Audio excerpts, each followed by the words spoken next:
Joining us now to break down some of his top picks is James West, Managing Director and Head of Energy and Power at Melius. James, great to have you back on the program.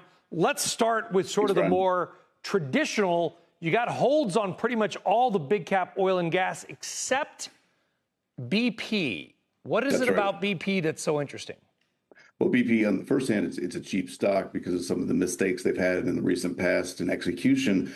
And we also think that there's potential under the new leadership team to see, one, better execution, two, potentially asset sales and a refocus on oil and gas, or three, the company could be up for sale.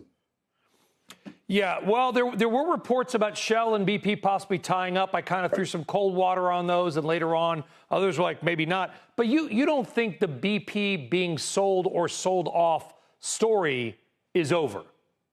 No, I think it's certainly still on the table. And I think if Shell did take a look and maybe threw cold water on it, others are going to take a look as well. And certainly BP is probably looking at all their options, especially with activist investors involved. Okay, on the services side, you kind of got a full house here. You got buy ratings on Baker, Halliburton, SLB, formerly known as Schlumberger, and Weatherford. So how do we sort of square the holds on a lot of big cap oil and gas, but the buys on the services side?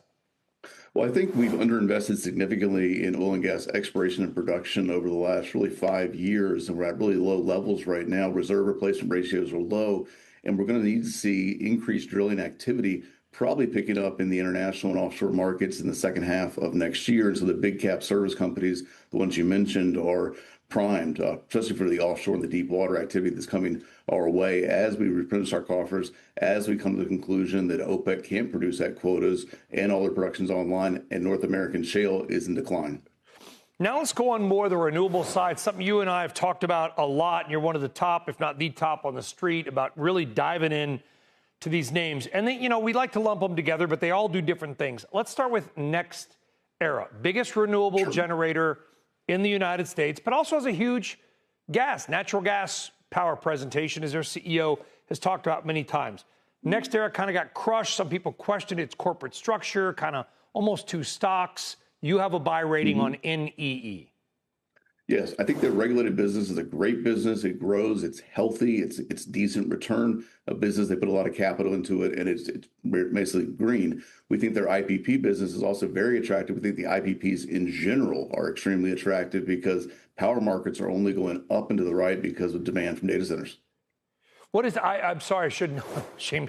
It's hard to sit up. It's hard to, oh, thank you. It's hard to get up on this side of the camera and be like, I don't know what that means, but I'm not going to lie to the audience. Independent power producers? Right.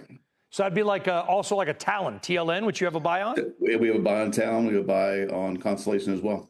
Yeah, those are companies, I guess when you say that, they're the ones selling, they're making the power, and they're selling them largely to other people, right? Into the grid? The wholesale markets, that's right.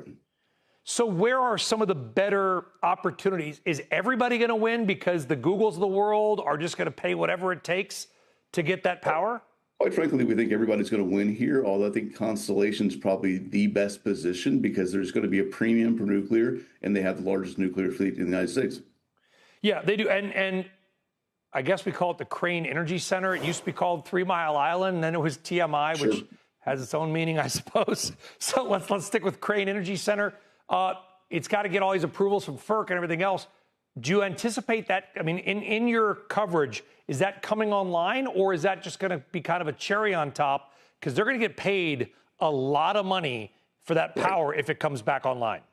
Yeah, we see it coming back online. I think FERC approval is going to be fairly easy here. We think we have a U.S. government that is poised to drive a serious nuclear renaissance. And the first part of that is just restarting the nukes we already have.